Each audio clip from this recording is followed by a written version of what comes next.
The Honest Theist recently reposted a video by Dr. William Lane Craig. Take a look.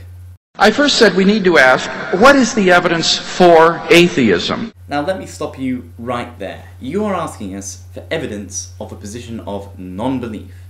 Now, most atheists are agnostic atheists. We don't know whether a God exists or not. We simply see no reason to believe in one.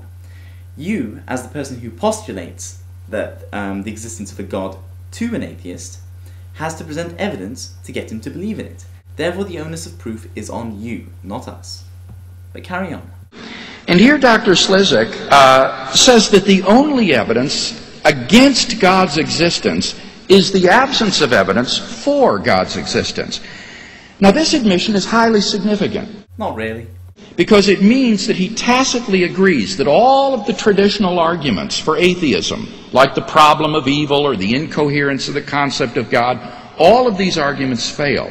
Now, you see, those arguments don't actually claim to disprove the existence of any sort of God, merely certain conceptions of God. The problem of evil tries to demonstrate that there's a problem with the idea of an omniscient, omnipotent, omnibenevolent God, and it certainly does not fail at that.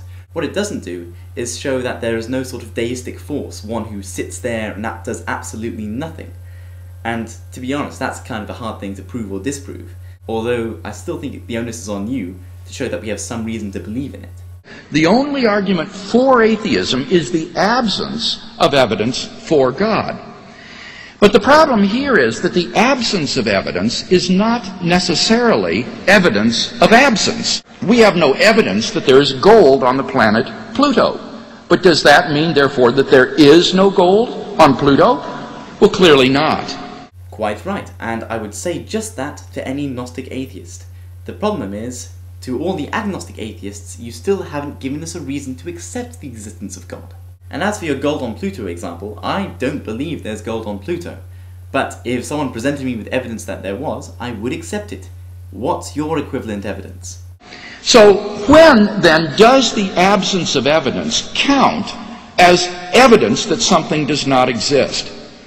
Well, theorists of knowledge agree. I doubt you'll get two academics to agree precisely on anything, but carry on. That the lack of evidence for some entity X counts as positive evidence against X's existence only in the case that if X did exist, then we should expect to see more evidence of X's existence than what we do see. Now, apply that then in the case of God.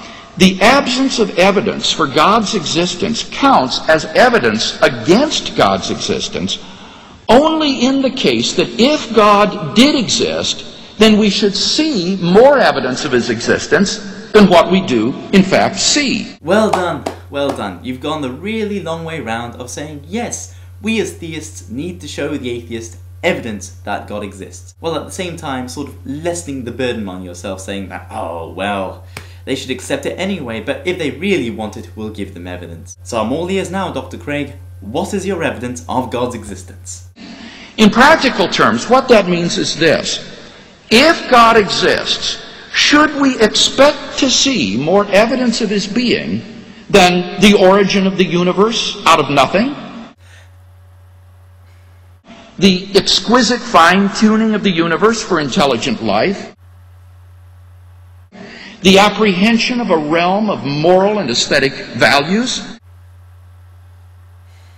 The radical claims and resurrection of Jesus of Nazareth from the dead? And the immediate experience of personal fellowship with God? Well, I think the answer is obviously not.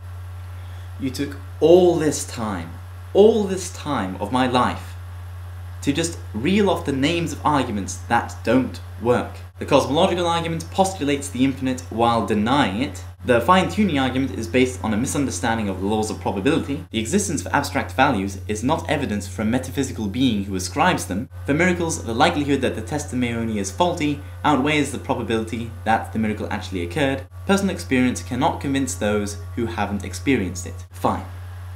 But next time, just say them. Say them and save me the burden of watching this entire video.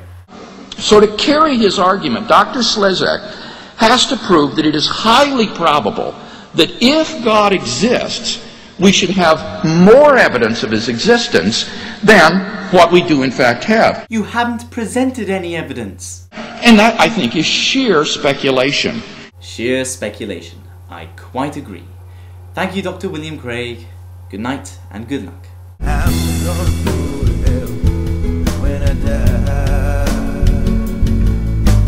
Is sheer speculation.